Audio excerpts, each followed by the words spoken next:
I can never quite draw from the tarmac a face distinct, but I know it is God perfected there in the oily rainbow's slow pirouette.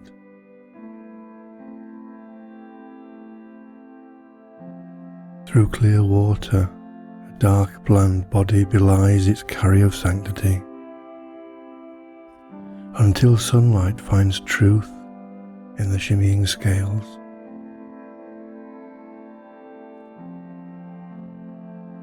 By pierced prisms, pull of girth and glide is white pulled apart, its colour swatched with all the modesty of crude dissection.